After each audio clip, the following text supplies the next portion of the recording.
This channel does not promote any violent, harmful, or illegal activities. All content provided by this channel is meant for an educational purpose only.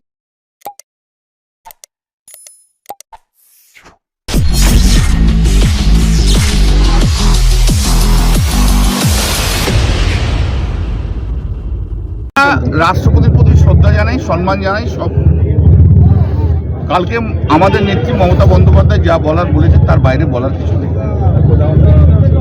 ব্যাপারটা হচ্ছে রাষ্ট্রপতি নিশ্চয়ই কোনো একজন রাজনৈতিক দলের ভোটে যেতে, ঠিক আছে, কিন্তু জেতার পরে সে above the all political party হয়।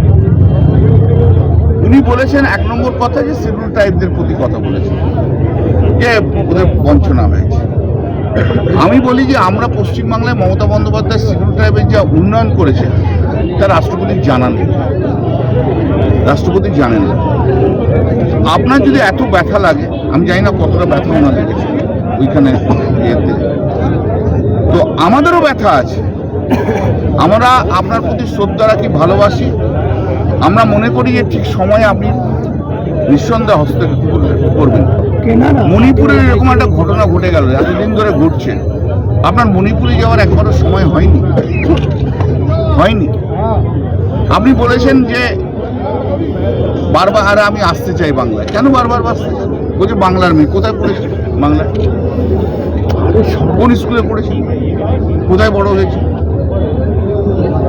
আমরা সত্য কথা এক্সপেক্ট করি রাষ্ট্রপতির কাছে। মণিপুর গেলেন না কেন? এটা তো আমাদের একটা দুঃখ যে একজন মহিলা রাষ্ট্রপতি রয়েছে, মণিপুরে মহিলাদের উপর অত্যাচার হয়েছে, নির্যাতন হয়েছে, সেখানে একবারও গেলেন না। ওই পদটা পলিটিসাইজ করার জন্য নয়, কেউ যেন না করে। আমরা তাদের প্রতি গভীর শ্রদ্ধা রেখে বলছি। আর নরেন্দ্র মোদী, অমিত শাহ ওদের ছেড়ে দিন। ওদের কোনো ভ্যালুজ আছে নাকি? ওই জীবনে কোনো ভ্যালুজ আছে? মানুষকে ভালোবাসে, মানুষকে জানে। ওদের যদি ভ্যালুজ থাকতো তাহলে এরকমভাবে মানুষের প্রতি অগণতান্ত্রিক হতে পারত। কালকে রেলমন্ত্রী এসেছিলেন, উনি বলছেন রেলের উন্নয়নের জন্য ভারত সরকার অনেক করছে, সেখানে রাজ্য বাধা হয়ে দাঁড়াচ্ছে। উনি কি জানেন রাজ্য বাধা হয়ে দাঁড়াচ্ছে? মমতা ব্যানার্জি যা যা কাজ করেছে সারা ভারতবর্ষ ব্যাপী, সেই কাজ সমাপ্ত করে উনি ক্রেডিট দিতে যাচ্ছেন। এই যে ধরুন 2009 আমি জেতার পরে মমতা বন্দ্যোপাধ্যায় যখন রেলমন্ত্রী ছিল, তখন আমি শ্রীরামপুর যে রেল স্টেশন, সেটাকে জগন্নাথ মন্দির তৈরি করার আদলে বলেছিলাম। সেটা স্যাংশন হয়েছিল, সেই কাজ শুরু করেছিলাম, আপনারা সবাই জানেন। সেই কাজ 80% শেষ হয়েছিল, 20% মাত্র বাকি ছিল। 2014-তে এসে, সেই 2014 এসে ওনারা সেই কাজ বন্ধ করে দিলেন। গতকাল এসে যখন দেখেছি এটা সেন্টিমেন্ট, ইমোশনে যাচ্ছে, তাই একটা রাজনৈতিক কথাবার্তা বলতে হবে বলেছেন। এই ওখানকার সাবওয়ে, সেই সাবওয়ের কাজ আমি শুরু করেছিলাম। ওখানে রড পড়ে গেছিল, রড লাগানো হয়েছিল, মানুষ এক্সপেক্ট করছিল যে কাজটা শেষ হবে। 2014 পরে এসে শুধু কাজ বন্ধ হওয়া নয়, রডগুলোকে খুলে পর্যন্ত নিয়ে গেল। এই হচ্ছে ভারতবর্ষের রেলমন্ত্রী, একটার পর এক নম্বরের ফ্রড। শুধু বাজে কথা বলা ছাড়া অন্য কোনো কথা নেই।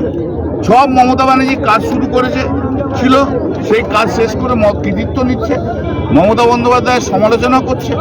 ওর কোনো কাজ নেই। একটা ব্যুরোক্রেট ছিল, তো ও একটু হিংসা করে মমতা ব্যানার্জি, ভীষণ হিংসুটে। ও আর নির্মলা সীতারামন ভীষণ হিংসুটে, দুজনেই খুব হিংসে করেন, কিছু করার নেই আমাদের। আর উনি যে কথাগুলো বলেছেন, যে উনি যে পাপ করেছেন, উনি তো অনেক কিছু বুঝে গেছেন। ওনার কাছে তো স্ট্যাটিস্টিক্স আছে যে 80% কাজ হয়ে যাওয়ার পর কাজটা কমপ্লিট করলেন না, উনি এটার পাপ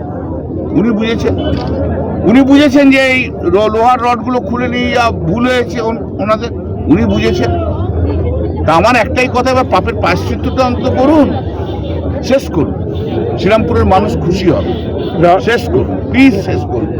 বারবার পার্লামেন্টে বলার পরে কোনো লাভ হয়নি। রাষ্ট্রপতি নিয়ে বিজেপি বলছে যে মুখ্যমন্ত্রী সহ সবাইকে পদত্যাগ করতে হবে। আগে নরেন্দ্র মোদী পদত্যাগ করে দেখাক, তারপর দেখছি।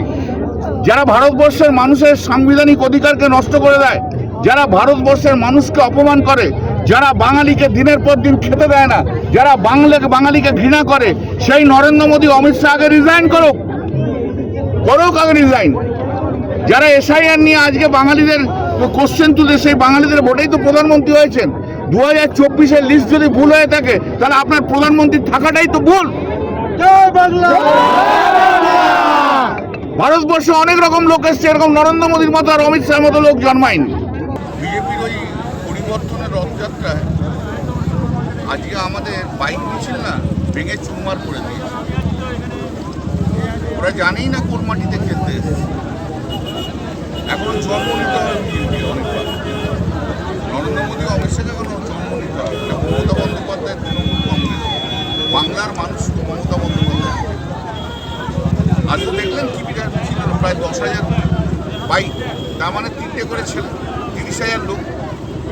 তাও তো একদিনের মধ্যে করা হয়েছে, একদিনে অ্যারেঞ্জ করা হয়েছে। দেখলেন তো লোক, আর রাস্তায় লোকগুলো দেখলেন তো, মানুষ কিভাবে জাগ্রত হয়েছে।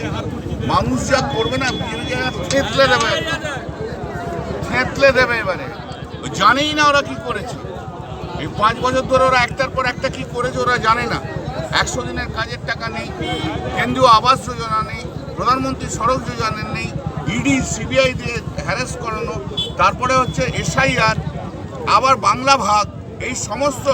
বা বিজেপিকে না মুখে দুগালে দুটো থাপ্পড় মারবে বাংলার মানুষ। যান লিখে দিলাম আগে। নরেন্দ্র মোদীর যে কি হাল হবে না। এবার নরেন্দ্র মোদী এইবারে এসে পশ্চিমবাংলায় নির্বাচন করতে আসবে তো, আর হেরে যখন ভূত হয়ে ঢুকবে না, ও নরেন্দ্র মোদীর ওই ব্যারোমিটারটা না একদম 5-এ গিয়ে থাকবে। এমনিতেই নেমে গেছে, এখন প্রায় 40-50-এ নেমে গেছে, ওটা 5-এ গিয়ে থাকবে। তো ও আজ 2026-এর নির্বাচনে, বাংলার নির্বাচনে হেরে যাওয়ার পর ওর বিদায় বাজনা পেয়ে যাবে 2029-এ দিল্লিতে। যান, জয় বাংলা।